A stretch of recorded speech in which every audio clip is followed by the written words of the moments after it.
Salut tout le monde et bienvenue dans cette petite vidéo unboxing. Alors aujourd'hui je vais aborder un sujet un petit peu particulier, qui n'a pas vraiment un rapport direct avec le jeu vidéo, mais quand même un petit peu. Car on va faire l'unboxing de cette vapoteuse que j'ai eu un coup de cœur pour, parce que bon, vous avez certainement remarqué dans mes vidéos, j'ai tout le temps ma vapoteuse avec moi. Et ben normalement, moi, je suis quand même un peu un puriste de la vape, on dira, parce que j'ai quand même un dripper. Je fume avec un dripper. Voilà, là, le coton, il est un peu dégueulasse. Faudrait que je le refasse. Mais voilà, donc je suis quand même un petit peu un puriste, on va dire. Je suis pas un random. D'ailleurs, j'ai commencé à fumer ce truc-là parce que ça me manquait trop de faire des chichas avec des potes. Et pour finir, j'ai mis de la nicotine dedans.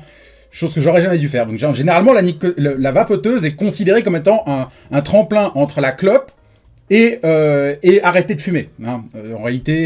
En réalité, non. Pour certains, c'est une béquille pour éviter de fumer. Pour certains autres, ils ont commencé avec ça. Et même si ça, c'est une minorité quand même, on va pas se le cacher, la plupart des gens sont des fumeurs. Soit ils veulent remplacer leur clope par de la vape, soit ils veulent arrêter de fumer et ils veulent passer par l'étape intermédiaire qui est vapoter.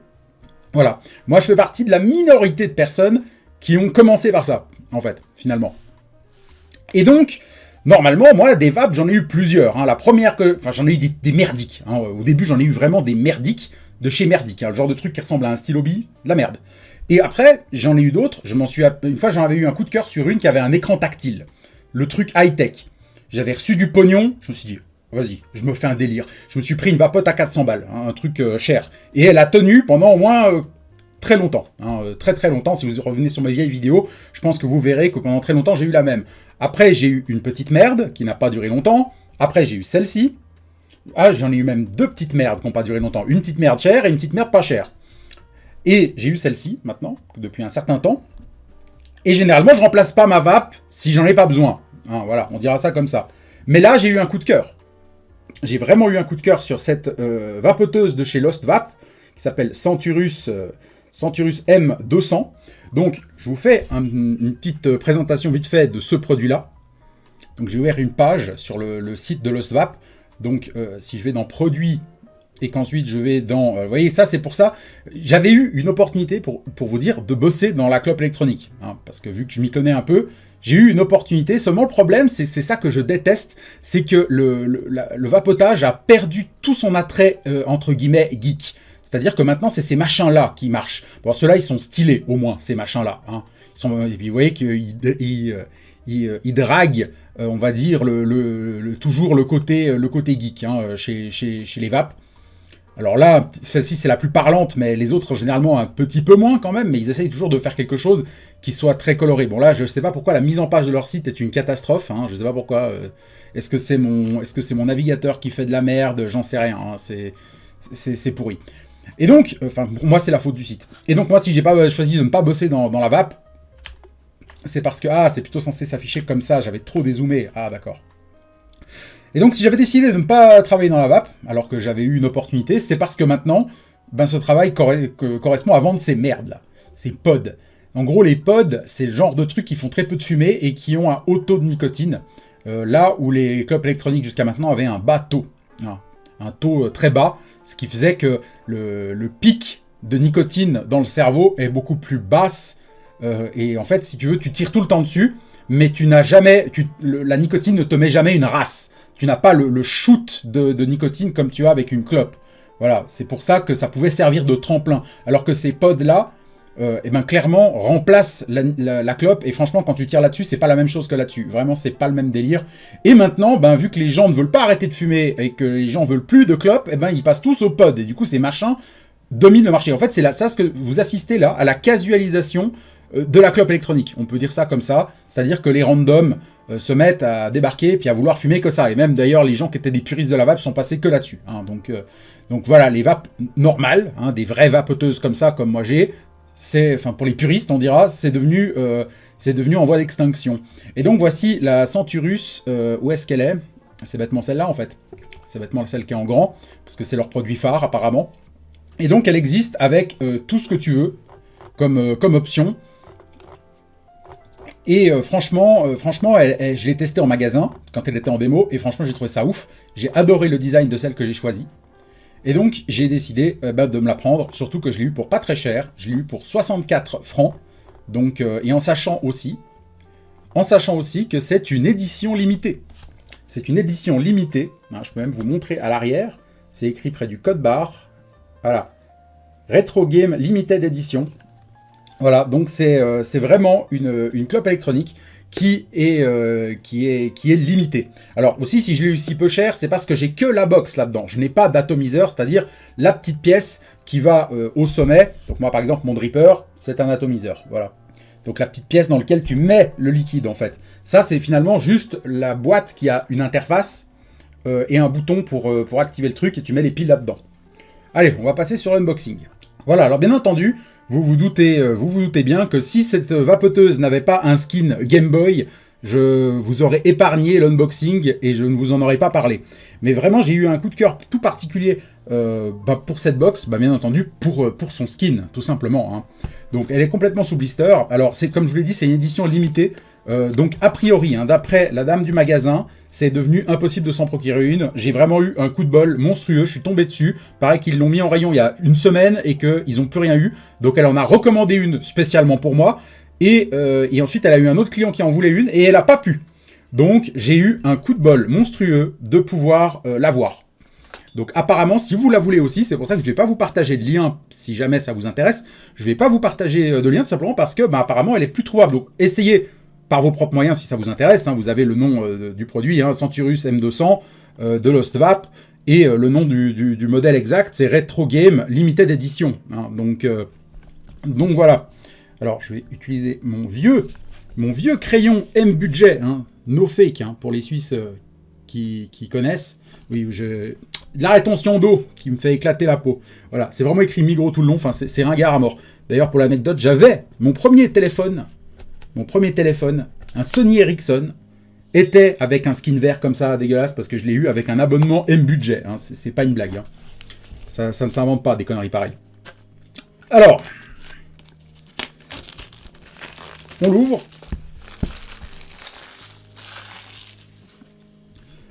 Donc voici la boîte. Alors on a le machin est glacé là où c'est qu'il y a le Game Boy. Et aux autres endroits, c'est beaucoup plus mat. Alors déjà, la boîte est super classe. Hein. Je la trouve aussi sobre que style. Donc, j'enlève l'étui en carton. Et donc, là, nous avons une boîte, je crois, qui s'ouvre avec un... non, c'est encore un truc qui se coulisse ou c'est... il doit y avoir un aimant quelque part, je pense. Elle est à l'envers. Ah bah elle est là. Je suis con. Je vous avais dit qu'il y avait un aimant. Hein. On reconnaît bien. Donc la petite boîte qui s'ouvre comme ça. Avec le Game Boy à l'intérieur qui est juste magnifique. Hein, c'est un chef-d'œuvre. C'est une merveille.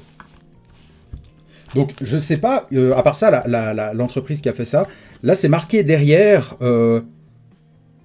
Bonneuil-sur-Marne. Bonneuil-sur-Marne, France. Hein, il y a l'adresse du machin, là. Donc, j'imagine que c'est français. Hein, il y a même un numéro de téléphone, 030, plus 33. Donc, en gros, l'indicatif pour la France. Donc, je pense que c'est français, mais j'en suis pas persuadé. Et, du coup, j'enlève ce petit plastique en machin de riz à la con. Donc, voici la bête en elle-même.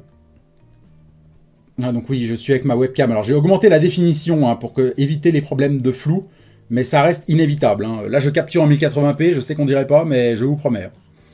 Donc voilà, c'est un peu flou. Donc vous voyez ce Game Boy qui est tout en métal. Hein. Je pense que ça doit être de l'aluminium, la box elle-même. Et le truc, c'est qu'avec cette marque, les panneaux sont retirables. Donc on peut retirer ça si on a envie et de mettre autre chose. Sauf que le truc, c'est que ces panneaux apparemment ne sont pas achetables séparément. Donc en gros, je ne vois pas tellement l'intérêt que ça soit amovible, honnêtement. Et surtout que ça nous condamnerait à acheter que des vapes de cette marque si on veut pouvoir interchanger les panneaux. Donc ça n'a pas grand intérêt d'enlever la façade avec le Game Boy. Bon après, vous pouvez le mettre dans l'autre sens si vous voulez. Si vous voulez avoir l'écran d'un côté... ou de l'autre, les deux pièces, vous voyez, de côté intérieur sont identiques. Donc là, on peut voir quand même, parce que j'ai vu les autres boîtes de cette série-là, ils ont aussi fait une édition limitée à l'effigie des vieux téléphones. Donc il y a la version téléphone et la version Game Boy de cette édition limitée. Et là, vous pouvez voir quand même que par rapport à tous les autres modèles qu'ils ont fait l'effort de remettre les sensations du cache-pile du vrai Game Boy. Et ça, je trouve ça vraiment sympa. Surtout que ça va de base du côté où il y a les piles. Puis là, ils ont mis ce machin en plastique, j'imagine, pour évoquer vaguement une cartouche de Game Boy. Parce que c'est du plastique. Et je trouve ça très sympa. C'est un détail, hein, c'est un peu naze. Je trouve qu'ils auraient pu mettre un autocollant aussi pour faire genre qu'il y a l'étiquette d'une cartouche de Game Boy qui dépasse. Mais bon, ils auraient aussi pu rien mettre. Là, au moins, il y a quand même quelque chose, un effort qui a été fait pour l'esthétique du truc. Et bien entendu, alors les boutons eux-mêmes, alors je ne sais pas s'il y a un film protecteur sur l'écran. Oui, il y en a un. Donc je ne vais pas l'enlever. C'est pour ça que je me disais, je pense pas que ça se verra forcément à la webcam dégueulasse. Mais, attendez, je vais faire comme ça. Parce que s'il y a des éléments loin, ma webcam ne veut pas faire le point.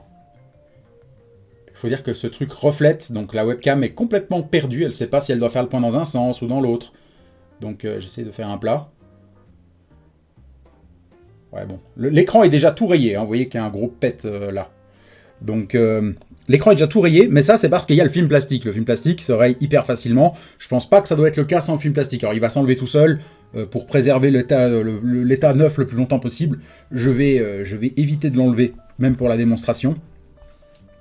Et ensuite, si on veut voir ce qu'il y a d'autre dans la boîte, vite fait.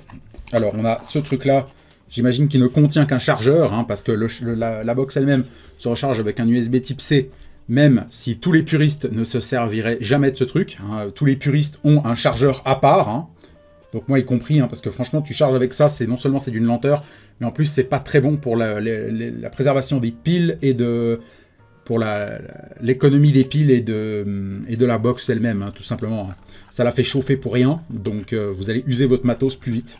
Donc aucun puriste ne se servirait de ce port USB. Cependant, si on est coincé, qu'on est bloqué ou qu'on est en voyage ou je ne sais pas quoi, c'est quand même pratique de pouvoir recharger avec le même câble. Avec ça, le câble pour charger une Nintendo Switch ou un téléphone, ça marche très bien. Vous voyez ce que je veux dire? Donc ça reste pratique. Ça reste pratique. Alors là, du coup, on a un USB type C d'une longueur satisfaisante. J'ai jamais vu une blague pareille. Et on a, bien entendu, des trucs, des notices, des merdes, qui nous expliquent un peu comment ça fonctionne. Alors là, on est en anglais, je crois. Ou en espagnol. Je pense qu'il doit avoir un peu toutes les langues. Je regarde l'index. Non. Non, je regarde juste si ça se répète. Est-ce que les pages se répètent un peu? Basique, paramètres. Oui, en fait, toutes les deux pages, ça change de langue. Voilà, avertissement sécurité. Là, on est en français. Avertissement pour groupe de consommateurs vulnérables. Ce produit est déconseillé aux mineurs et aux femmes enceintes. Ouais, on s'en bat les couilles. Batterie, attention, elle peut exploser si tu fais n'importe quoi. Ne les démontez pas, on sait très bien. Ouais, pareil, couvert par la garantie pendant 3 mois. Blablabla, bla, bla, bla, mon cul sur la commode. Voilà, donc il n'y a pas grand chose. Et là, après, il y a le mode d'emploi sur comment fonctionne le merdier. Sauf que c'est d'une simplicité que tout le monde sait comment ça fonctionne. Donc je vous mets quand même peut-être éventuellement le machin, mais je pense pas que ça fera le point. Voilà, ça devrait juste faire le point 3 secondes, 1 milliseconde. Ça a fait le point 1 milliseconde. Mais ça veut plus le faire parce que cette webcam, c'est de la merde. Pas te faire foutre. Ensuite, bon, on a une carte.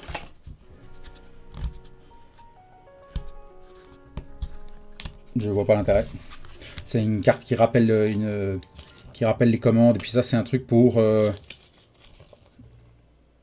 j'imagine pour enregistrer le produit. On s'en a rien à foutre. Donc voilà. En gros, tout ce qui nous intéresse dans cette belle boîte... avec un aimant et tout le bordel, tout ce qui nous intéresse, c'est la box. Le reste, ben, c'est bullshit, comme toujours dans les boîtes électroniques. Hein. C'est très rare d'avoir des accessoires en plus. Donc on va monter le bousin. Alors le cache-pile, il va de ce côté-là. Là, j'ai des piles. J'ai des piles là. Ça va dans ce sens-là. Ah bah non, en fait, le petit machin là. J'ai juste jamais été fan de ces trucs-là pour retirer les piles facilement. J'ai jamais trop vu l'intérêt. Mais tu me diras, sur ce genre d'appareil-là, où c'est que les piles sont vraiment encastrées dans un trou, pour ça que moi je préfère les cache-piles de ce type-là. Hein. Comme pour l'autre vape. Je préfère. En général. Là je pense que je l'ai mis dans le bon sens. On met le cache-pile. On remet la plaque Game Boy. Et donc alors pour l'allumer, il faut faire comme ça. Il y a juste un switch. Là où toutes les autres vapes du monde, généralement, elles ont ce système-là, où c'est que si tu veux l'allumer ou l'éteindre, il faut que tu appuies plusieurs fois.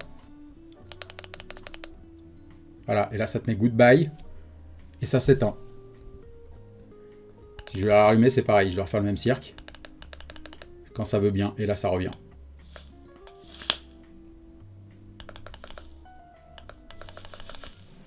Voilà. Et en plus, vous avez bien remarqué que ce problème fait aussi que ta clope, elle va faire de la fumée alors que tu n'as pas envie. Donc c'est de la derms. Alors que là, avoir un switch pour on-off, je trouve ça intelligent. Alors là maintenant, la machine me dit qu'il n'y a pas d'atomiseur. C'est normal, effectivement, il n'y en a pas. Donc je vais en mettre un. Alors ce truc-là, comme toujours, hein, pour ceux qui connaissent vraiment rien en clope électronique, c'est compatible. Hein. Toutes les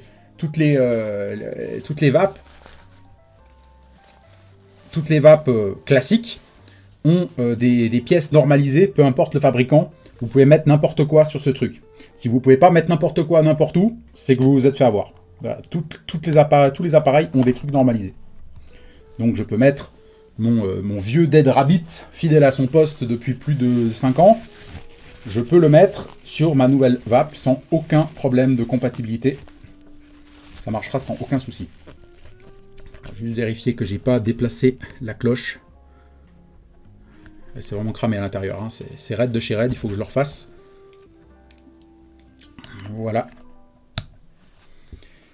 Donc, comment fonctionne ce machin? Alors là maintenant, il va me dire que c'est bon. Si j'appuie, vous voyez que c'est bon. Alors du coup, si on appuie 5 fois, en fait non, la particularité c'est que là, on a en fait un variateur. Attendez. Je vais le mettre comme ça, j'avais vu que ça avait fait le net avant. Quand je m'étais mis comme ça, avec l'autre en tout cas. Allez! Quelle purge, allez vas-y. Fais le point. Ça veut pas faire le point. Allez. Fais un effort, tabernacle! Ça ne veut pas. Avant ça l'avait fait. Ah ben voilà, je dois faire comme ça. Non. C'est vraiment un troll, hein, cette caméra. C'est vraiment un gros troll. Alors en gros, on a un variateur ici. Ce bouton est un variateur qui nous change la puissance, le nombre de watts qu'on met. Donc après, le nombre de watts qu'il faut mettre, ça c'est une autre histoire. Moi, ce que je sais, c'est qu'avec le montage que j'ai, je peux me mettre à 60 watts. Donc vu que je peux même pas voir sur le retour tellement c'est flou cette merde. Vous voyez, désolé, j'ai même passé du liquide à vitre sur la caméra pour être sûr que ce soit impeccable. Donc j'ai fait ce que j'ai pu. Ma caméra, ma webcam n'est juste pas faite pour ce que je suis en train de faire avec. Voilà, vous avez vu, la fraction de seconde, c'est dit, ah, je vais faire net. Ah bah non, en fait, je vais refaire flou, je suis une caméra de merde, c'est vrai, j'avais oublié. Donc je l'ai mis en 60 watts. Vous avez donc, si je le mets tout près, est-ce que ça fait net? Ah oui, j'aurais dû peut-être commencer par là. Donc là, du coup, on voit clairement, hein, alors déjà, on a un indicateur pour le niveau des deux piles. Hein, donc là, elles sont pleines à 100% parce que je viens de les remplir. J'ai mis mon truc à 60 watts. Et on a un compteur ici qui nous dit le nombre de fois où c'est qu'on a fumé avec. Donc le nombre de fois c'est qu'on a appuyé sur le bouton. Voilà, j'ai appuyé là, et du coup... Allez, fais net. Je vais la foutre dans la forêt, cette putain de webcam, ça va pas traîner. Hein. Allez, fais net. Je veux pas filmer du flou. Si tu vois que c'est flou, change ton paramètre. Comme ça. Ah, voilà. En fait, elle veut pas avoir un truc plat devant elle. Elle veut un truc qui soit près d'un côté et loin de l'autre. Donc voilà. On a aussi un timer, je ne sais pas à quoi il correspond. On a bien entendu là le nombre de ohms de la résistance. Donc là, je suis à 0,26. Donc vous savez, si vous êtes un geek de la vape, vous savez que ce n'est pas bien. Il faut être un peu en dessous normalement. Sauf que maintenant que ces potes de merde, comme je vous disais avant, eh ben, c'est devenu l'apocalypse pour pouvoir trouver du bon matos pour les puristes de l'époque. Que maintenant, j'ai été obligé d'acheter ça pour faire mes coils, pour faire ma résistance. J'étais obligé d'acheter cette daube. C'est devenu un enfer pour trouver du matos. C'est devenu un enfer. En tout cas, les boutiques physiques n'existent plus pour vendre ces machins. On est obligé de les commander à Tombouctou ou je sais pas quoi. Donc, du coup, ben, pour faire des résistances comme j'aimerais, comme je les faisais avant nickel, eh ben, je ne peux plus. Je fais une croix dessus et du coup, je me tape un Ohm 0,26. Alors, je devrais avoir moins. Je devrais avoir 0,20 maximum. Et là, en plus, je sais qu'avant, je fumais avec un plus gros wattage, je peux plus. Hein, maintenant, je suis obligé de me mettre à 60. Déjà, 60, c'est la dernière limite. Donc là, vous voyez que l'interface est aussi simple que stylée, hein, avec ce compteur qui ressemble un petit peu à un compteur de bagnole high-tech. Si je tourne le machin, vous voyez que ça augmente les watts. Et donc, forcément, si le bouton Power qui permet de tirer sa latte est sur le même bouton que le variateur, eh bien forcément, ça pose problème, parce qu'on pourrait dérégler très facilement ce paramètre, qui est donc forcément essentiel. Alors, si on appuie 3 fois sur le machin, voilà, ça le bloque. Et du coup, on n'a plus besoin de se soucier, on n'a plus du tout besoin de se soucier du risque de dérégler ces paramètres. Donc voilà, forcément, il faut faire l'étape essentielle quand on installe sa nouvelle box, bah, c'est de tirer sa première latte.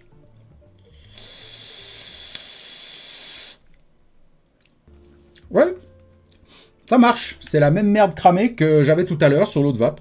C'est juste parce que les cotons sont dégueulasses. Mais ça marche. Voilà, bah, j'espère que cette vidéo vous aura plu. Et puis on se dit tout simplement salut, ciao ciao et à la prochaine.